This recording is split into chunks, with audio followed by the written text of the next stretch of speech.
Welcome to Josephine's Food for the Soul, where we make eating a pleasant experience. You can taste the love.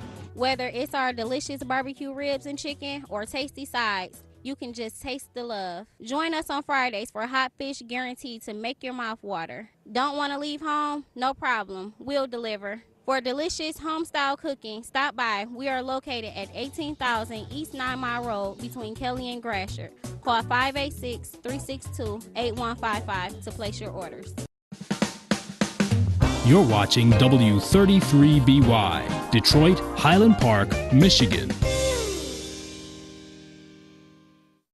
For ribs done right, slow cooked to perfection, come to Lady Louise's place and get authentic home-cooked comfort foods at reasonable prices. Come in today for great lunch specials like these. 4-bone rib sandwich, $5.95. 3-piece whiting fish sandwich, $3.99. Cajun turkey wing, $5.95. Chicken leg and thigh, $1.99. Join our rewards club and get $5 off your next meal. We cook the way Big Mama cooks. Lady Louise's on West McNichols at Greenfield. Call 313-273-3663. Computers for only $200? That's right, computers for only $200. Let All About Technology get you started. Get a computer for only $200. And don't forget, if you need any assistance or computer help on your existing computer, we can help. Hardware, software, network, you name it. All About Technology can do it. Call 313-218-4888 or go to www.allabouttechnology.com, the home of the $200 computer. Welcome to Josephine's Food for the Soul, where we make eating a pleasant experience. You can taste the love. Whether it's our delicious barbecue ribs and chicken or tasty sides, you can just taste the love. Join us on Fridays for hot fish guaranteed to make your mouth water. Don't want to leave home? No problem. We'll deliver. For delicious home-style cooking, stop by. We are located at 18,000 East 9 Mile Road between Kelly and Gratiot. Call 586-362-8155 to place your orders. The following program does not reflect its management or sponsors.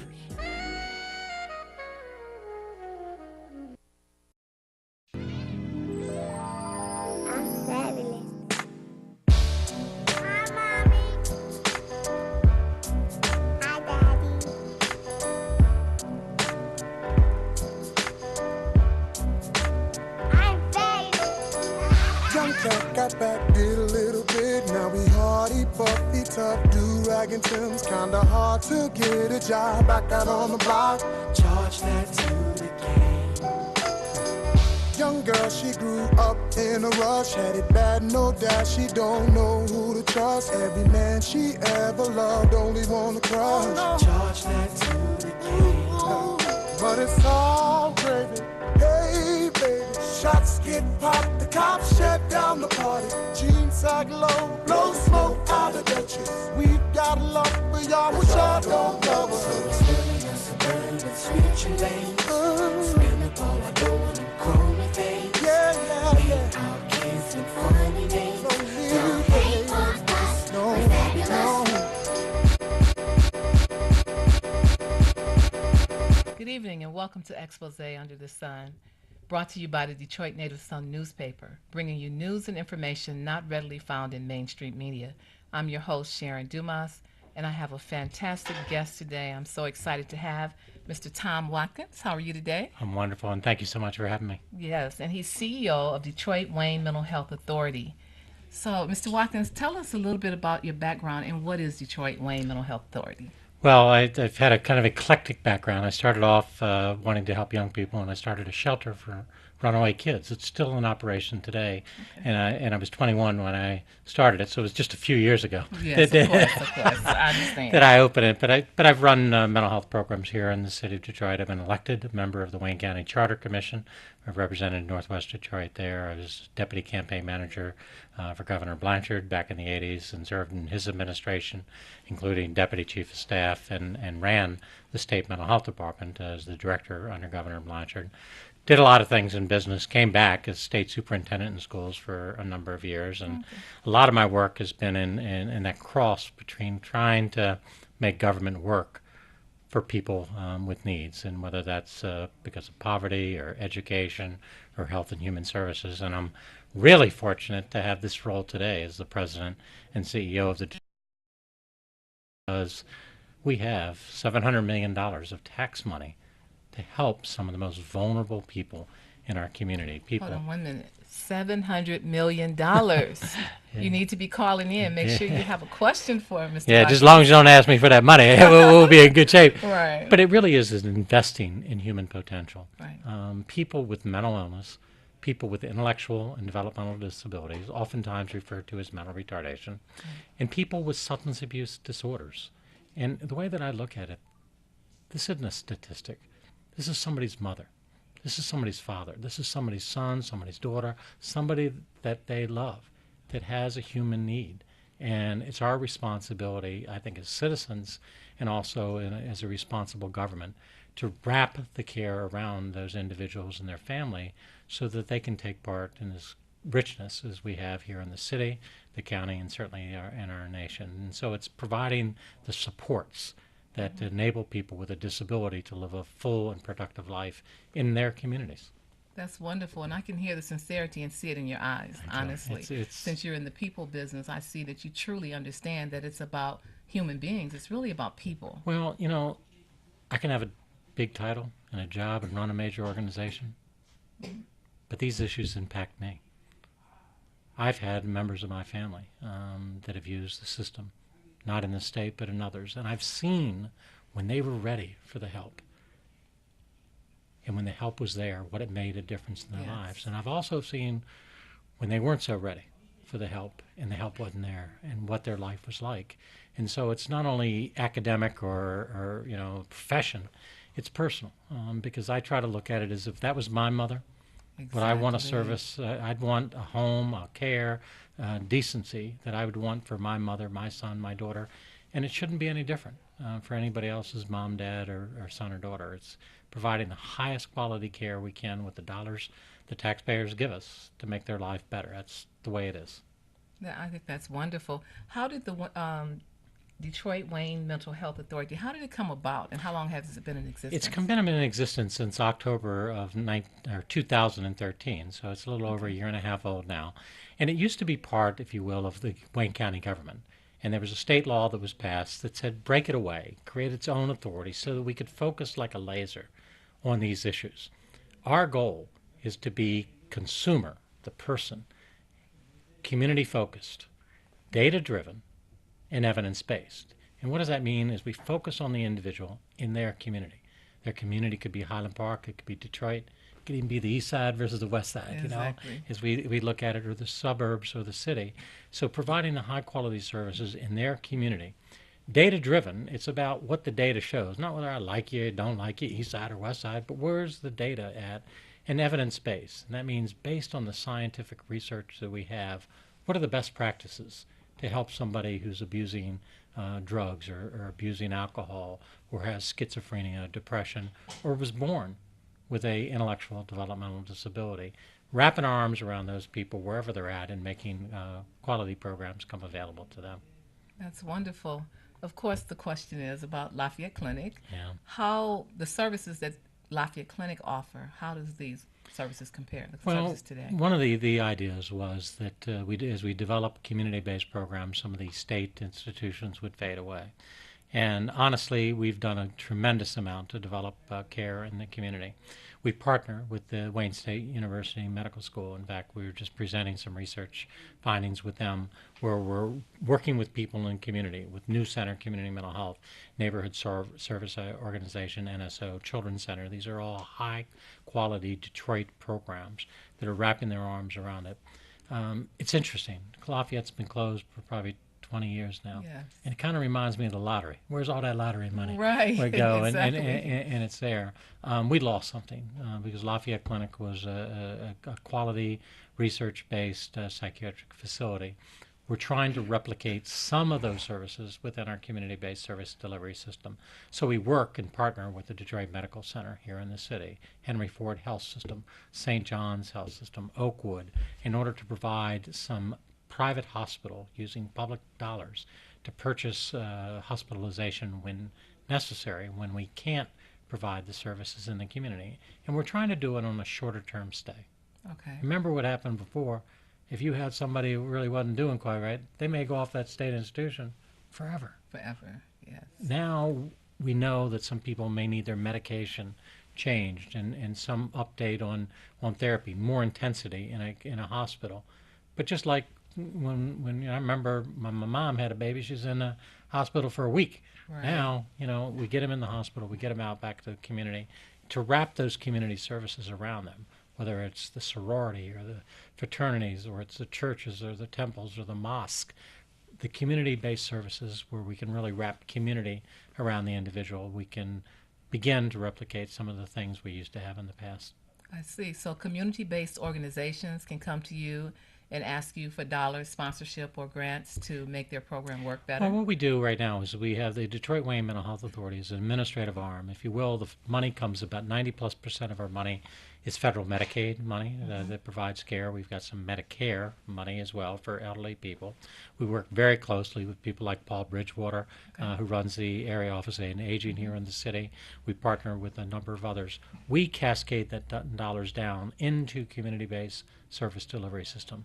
And they, in fact, contract with the local providers, whether they're AFC, community, group homes, or therapists, to provide that care. And we try to wrap the service around a particular community. One we found, for instance, in our substance abuse services, is people still have stigma around reaching out. So we may contract where we're using a part of a church. So the person sees them going over to, St. Jerome's Church. Well, they don't know if they're going in there for spiritual counseling or mental health counseling or substance abuse counseling. So we try to be sensitive to what the community needs and wants and wrap services around in that way. That's great. And with your adult mental service program, how do people get involved? Do they need to have insurance? How would that work? Well, one of the ways we do is a lot of this is public resources. Anybody that wants and needs services needs to write this number down. So go grab your iPad or your scratch pad or wherever it is, put it up there and put it up on your refrigerator, because you may not need it today. But you may But need it. These issues are equal opportunity. Right. They hit the rich, they hit the poor, they hit the black, they hit the white. It doesn't matter. Rich, poor, suburb, city, mental health issues touch us all. The number that you can call if you know of someone that needs help 24 hours a day, 365 days a year is 800-241-4949.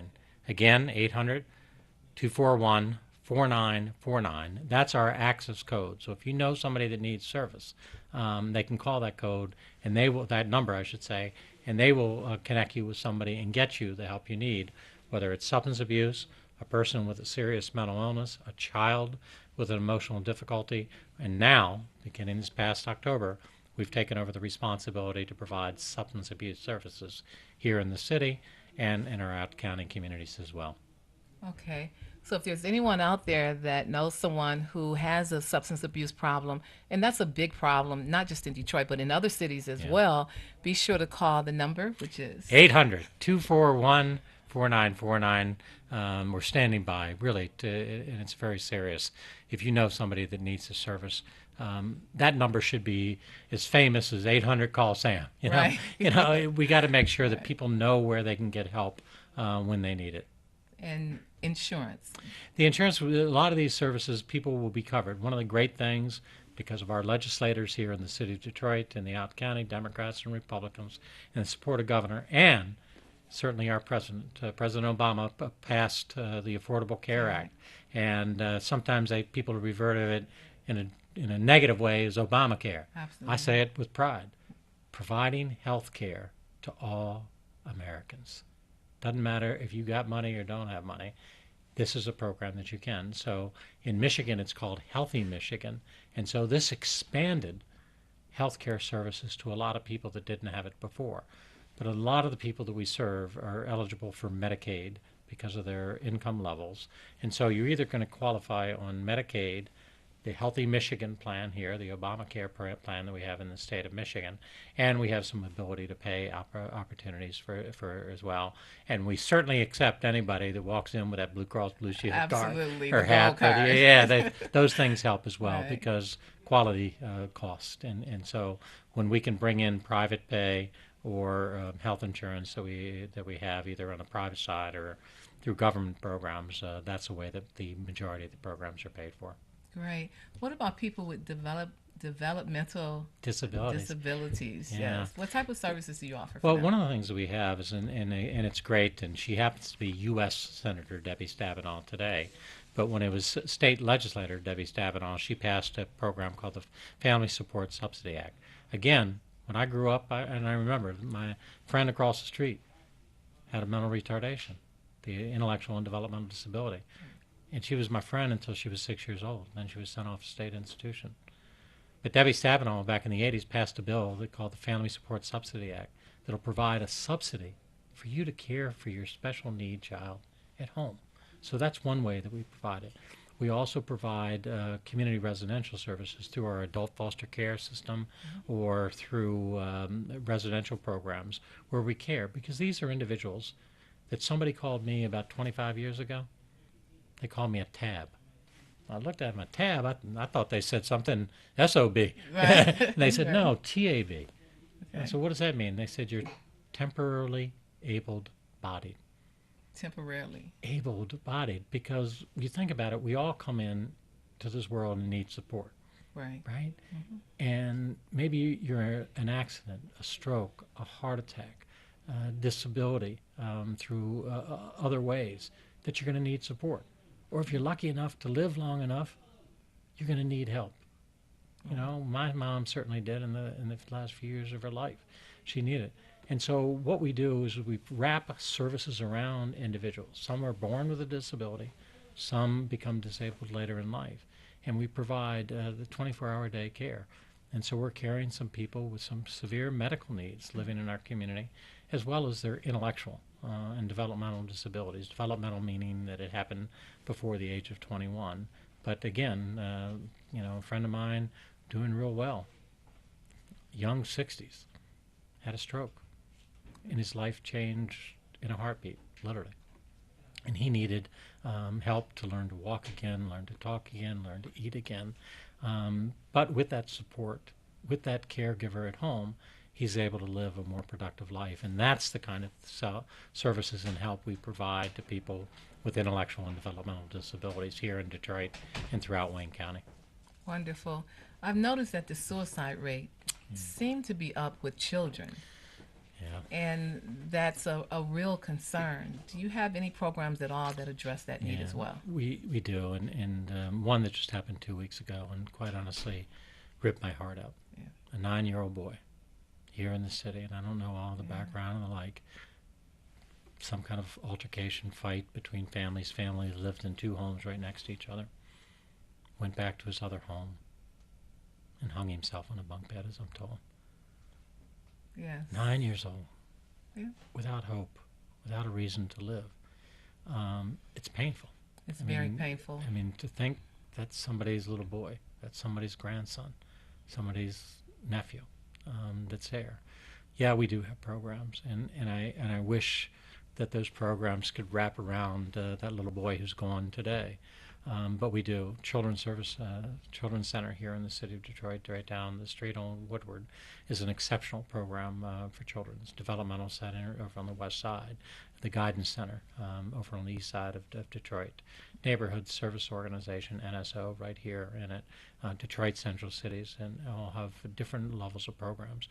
And we try to, like I said before, try to integrate with our programs because children aren't their disability. You know, a young child which is depressed could be that little boy that's playing in the Catholic Youth League, playing basketball at the gym on Sunday, or playing with the Police Athletic League as well. And so we try to identify children where they're at and wrap services around the child, wrap services around the families as well. But it's painful. It's very painful. When a 9-year-old child feels that hopeless. Absolutely. To take their own life. And sadly, it happens too much here in the city and across our community. The tragedy that just happened in Macomb County, I think it was Christmas Eve, where a 24-year-old girl who had already had 3 babies, had a baby, yes, bit through the umbilical cord with her teeth and left the baby to die in the garage and put him out yes, in trash. yes. What's wrong? One of the things we're doing, you may have seen a report that came out just a few weeks ago called Kids Count.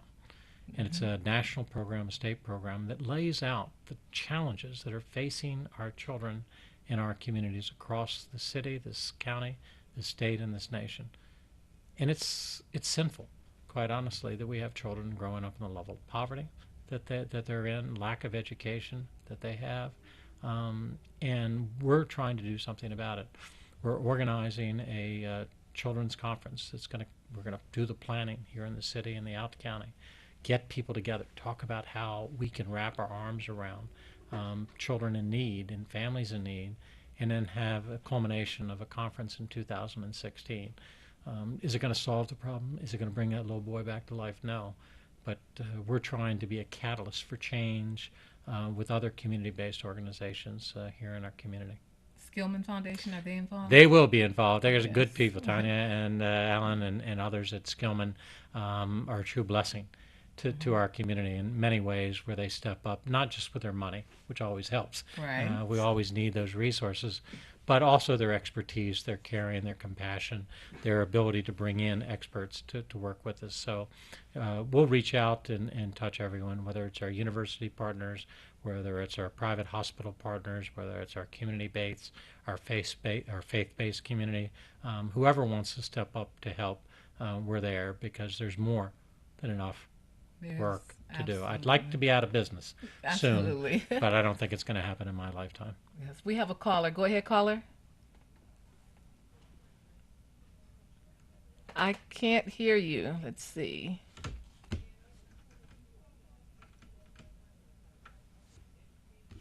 Sorry, caller. For some reason, I cannot hear you.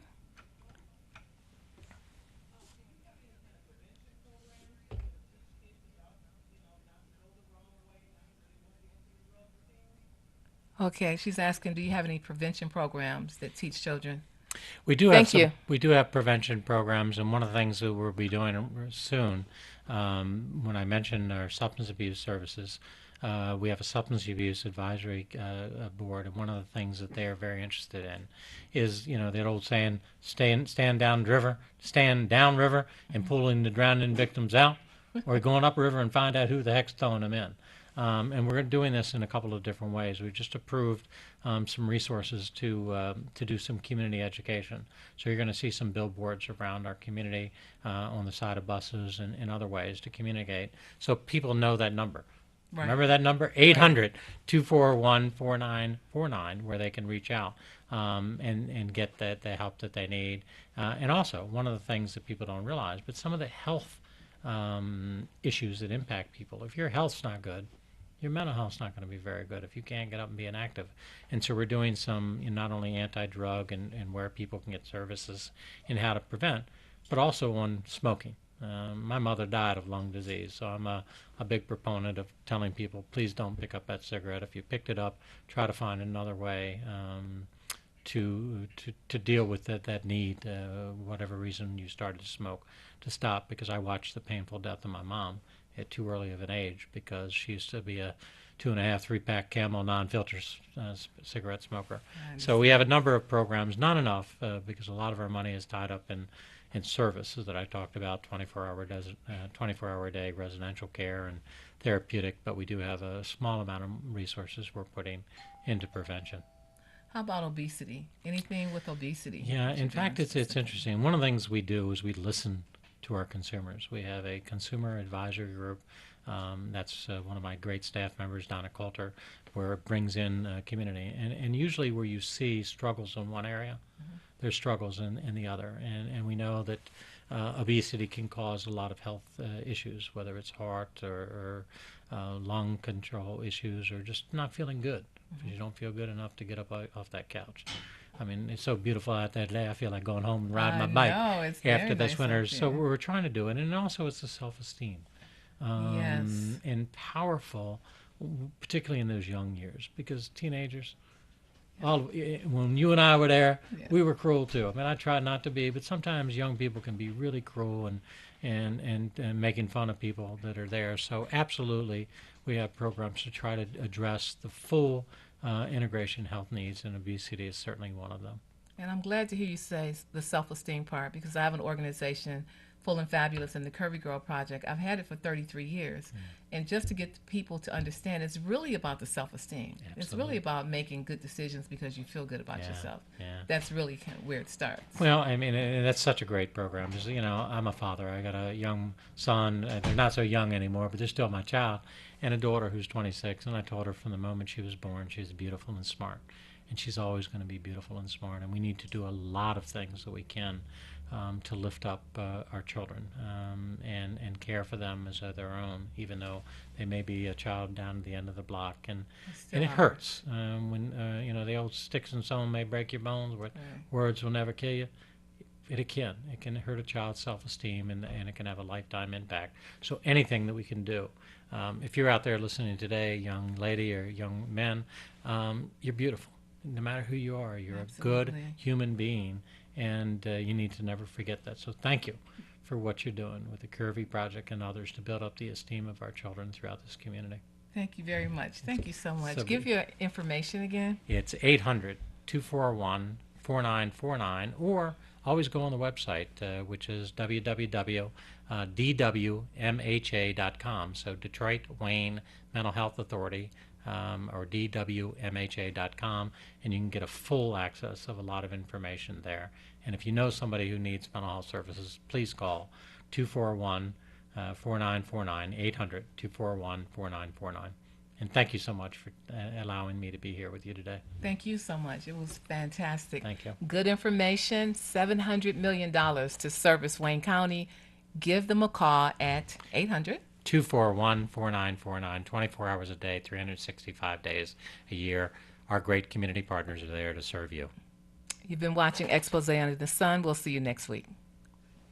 Absolutely. Thank you so much. Thank Pleasure you so to much. please you. It was so great. And please get some information to me about your program, I will do because that. one of the great things we can do, we'll put it up on our website. That We'll would be share it with our great. children's organization, and you know, who knows, maybe we can find some money that can come your way to help, because you're right, some of those foundational issues mean a whole lot to Absolutely. kids. And if you're feeling depressed and someone's calling you fatso or negative names and that kind of stuff, can bring you down even further. So we'd be happy to share it through our community network.